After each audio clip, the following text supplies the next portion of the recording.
তো ফ্রেন্ড সকালবেলা উঠে পড়েছি, উঠে দেখেন রান্না বান্না চাপিয়ে দিচ্ছি বরের জন্য। তো অল্পই ভাত রান্না করব, রাত্রেবেলা ফের অন্য কিছু খাবো তাই জন্য। আর আজকে চাঁদ রাত যেহেতু, তাই জন্য দুবেলা রান্না বান্না একবারে ছাড়ছি না।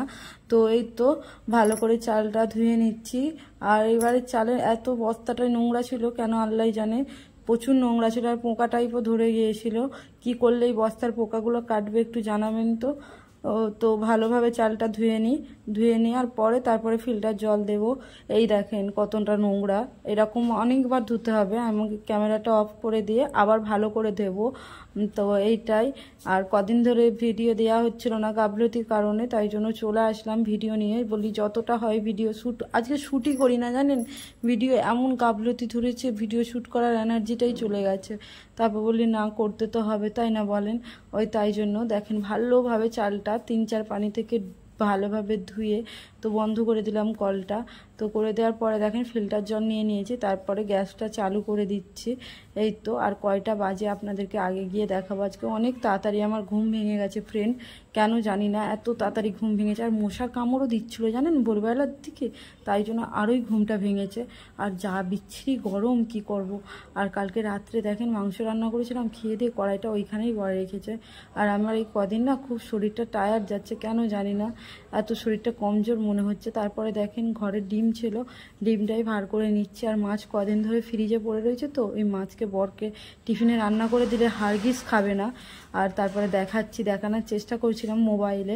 এইটা আমার কত বছরের মোবাইল জানেন, 5-7 বছরের মোবাইল। এই ফোনটা আমার এখনও ভালো আছে, মানে ভালো আছে আলহামদুলিল্লাহ। তো এটা যতদিন ভালো থাকবে আমি টেকাবো। দেখেন 5টা 10 বাজে। তো এর আগে অনেকটা আমি উঠেছি, ঘরটা ঝাড় দেওয়া হয়ে গেছে, তো সেগুলো আর আপনাদের সঙ্গে শেয়ার করি না। তো এই তো দেখছেন আমি কতটা জিনিসের যত্ন নিই, সম্পর্করও অনেক যত্ন নিই আমি। সম্পর্ক না টিকলে আমিই বা কী করতে পারি, তাই না বলেন। এইটাই। তারপরে দেখেন আমি চলে আসলাম। আমার গাছগুলো কি পুরো জলের শূন্যতায় ভুগছিল। আমি কদিন ধরে ভাবছিলাম জল দেবো, ফের আমি শুনেছি অ্যালোভেরা গাছে না ডেলি জল দিতে নেই, একবারে মাটি শুকিয়ে গেলে তারপরে জল দিতে হয়। তো তাই জন্যই দিই না। তো আজকে দিয়ে দিলাম সকালবেলা অ্যালোভেরা গাছে, ফুল গাছে, আর এইদিকে আম গাছে। আমার মনে হয় না এই জন্মে আর আমি আম খেতে পারবো আম গাছে। তো যাই হোক, তবুও একটা শখের কারণে নিয়ে রাখা গাছগুলো। তারপরে দেখেন জলটা নিচে ফেলে দে। হ্যালো ফ্রেন্ড, আসসালামু আলাইকুম। কেমন আছেন আপনারা সবাই? আশা করি আপনারা সবাই ভালো আছেন। আপনাদের দুই আলহামদুলিল্লাহ আমি একদম ভালো আছি। এখন বাজে কটা খেয়াল নেই ঠিকঠাক, উঠলাম প্রায় ওই পৌনে পাঁচটা নাগাদ আমি উঠে পড়েছি। তো ওঠার পরে সমস্ত কাজকর্ম সব সারা হয়ে গেছে। কি বলছি, রান্না চাপিয়ে দিয়েছি, তরকারিও কেটে নিয়েছি। কি রান্না করব আপনাদেরকে দেখিয়েছি আগে। তো তরকারি আরে কেটে এই যে আসলাম, এসে গাছগুলোই জল দিলাম। আর কি বলুন তো, কয়েকদিন হবে, 1-1.5 মাস হবে আমার ঘুমটা মানে ঠিকঠাক হচ্ছিল, খুব ভালো হচ্ছিল। সকাল 6:30টার সময় ঘুম ভাঙছিল, কিন্তু এই আজকে দেখলাম যে এত তাড়াতাড়ি ঘুম ভেঙে গেল। তো যাই হোক, ঘুমটা আল্লাহর উপরেই, সব কিছুই বাদ দিচ্ছি। আর এখন পিরিয়ড চলছে বলে আমি ফজরের নামাজটাও পড়তে পারি না, বোর লাগছে, ভালো লাগছে না। এখন একটু নামাজ পড়লে, একটু কিতাব পড়লে মনটাও ভালো হয়ে যেত। আর গরম, অতিরিক্ত গরম, বিচ্ছিরি গরম একটা। তো যাই হোক চলুন। আর এই যে টাওয়ালটা ভিজে আছে, এটা একটু দিয়ে এখানে মেলে দিই, এখানটা মেলে দিলে হয়ে যাবে। চলুন, বরমশাই ঘুমাচ্ছে। আর অনেক দিন হবে আপনাদের সামনে এরকম এসে কথা বলি না, তাই না বলুন। ভয়েস ওভার দিয়েই চালিয়ে দিচ্ছি, কেননা ব্যাকগ্রাউন্ডে বিশাল সাউন্ড আসে, আপনাদেরকেও খারাপ লাগবে, তাই জন্য। আর এই টাইমটা কি বলুন তো, সবাই ঘুমাচ্ছে, আরামসে ব্লগিং করা যায়, এটাই। তো চলুন যাই। হ্যাঁ, রান্না করবো একটু পরে করব। এখন এই বুঝি 5:30টা বাজে। তো ওই ঘরে গিয়ে একটু মোবাইল ঘাঁটবো, কিছু তো করার নেই। এখন ফের যদি ঘুমিয়ে পড়ি, ঘুম পেয়ে যাচ্ছে, ঘুমিয়ে পড়লে আর ঘুম ছাড়া মুশকিল হয়ে যাবে। দেখছি যদি ঘুম পাই ঘুমিয়ে পড়বো, কোনো অসুবিধা নেই। বর তো 9টার সময় বেরোবে, 8টা পর্যন্ত ঘুমালে আলহামদুলিল্লাহ শরীরটাও ফিট থাকবে। তাহলে কি বলুন তো, অনেকক্ষণ যাবৎ জেগে থাকতে পারবো। এইটাই। ভয়েস যদি খুব আসতে হয়, গলার ভয়েস, তাহলে ভয়েস ওভার দিয়ে দিতে হবে, কিছু করার নেই। চলো। আর হ্যাঁ, আজকে চাঁদ রাত, তো সবাইকে চাঁদ রাত মুবারক।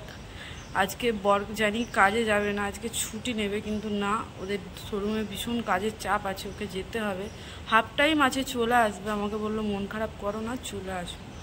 ঠিক চলবে, চল। সবাই কেমন চাঁদ রাত বানাচ্ছেন একটু জানাবেন কমেন্টের সাহায্যেই, তো জানতে পারা যাবে, জানাবেন, ঠিক আছে। তো ফ্রেন্ড, আমার বর অনেক শখ করে আমার পায়ে আর নেল পালিশ পরিয়ে দিচ্ছে, অনেক শখ করে। ও আমাকে সাজাতে অনেক ভালোবাসে।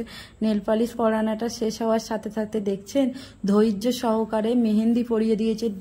মানে দুটো হাতে না, মানে একটা হাতের সামনে পেছনে পুরো ভর্তি করে মেহেন্দি পরিয়ে দিয়েছে। মাশাআল্লাহ, আমার বরের মতন বর যেমন আল্লাহ সবাইকে দেয়, ও আমাকে এত ভালোবাসে। আপনারা যদি দেখতেন কি, মানে আপনারা ভেবে কুল পেতেন না যে একটা ছেলে একটা মেয়েকে সত্যি এত ভালোবাসতে পারে। আমি সত্যি যত দেখি ওকে অবাক হয়ে যাই। আমি কত মুখ ঝুঁক করি জানেন ওকে, তাও দেখি ওই ছেলেটা আমার জন্য পাগল। তো দেখেন, কেউ কারোর বউকে ইউটিউব দেখে দেখে পুরো পারফেক্ট মেহেন্দি পরিয়ে দিতে পারে বলেন, ও আমায় পরিয়ে দেয়। এখানটা ওকে কত আমি রাগ করছিলাম, এটা একটা মেহেন্দি পরানো হয়েছে এই সেই সামথিং, ও কিন্তু কোনো রিয়াক্ট করেনি, শুধু একটাই বলছে ওয়েট অ্যান্ড ওয়াচ, এরকম করে বলছে ও আমাকে। তো যাই হোক, আপনারা যারা স্বামীরা আমার ব্লগ দেখেন তারা চেষ্টা করবেন আমার বরের মতন তা আপনাদের বউকে ভালোবাসার জন্য। এরকম ভালোবাসলে সিরিয়াসলি বলছি, মনে হয় না ভাঙা ঘরেও থাকা যায়, সিরিয়াসলি বলছি। একটা কি বলেন তো, রাস্তার ধারেও থাকা যায় এরকম যদি স্বামী পাওয়া যায়, তো যে দুঃখ কষ্ট সুখ দুঃখ সব বোঝে। তো আলহামদুলিল্লাহ, আমি অনেক ভালো স্বামী পেয়েছি। আপনারা সবাই আমার আর আমার হাজব্যান্ডের জন্য দোয়া চাইবেন। কত সুন্দর পরিয়েছে দেখেছেন, আমি এটাই বলার চেষ্টা করছিলাম, জানাব পরিয়ে দিয়েছে। ক্যামেরার সামনে আসতে খুব লজ্জা করছিল, বলে লজ্জা লাগছে আমার ভাইরা সব চাস্তো ভাই দেখলে কি ভাববে। আমি বলি দেখলে সবাই ভালোই ভাববে, তারাও এরকম করে বউকে ভালোবাসবে তোমার মতো।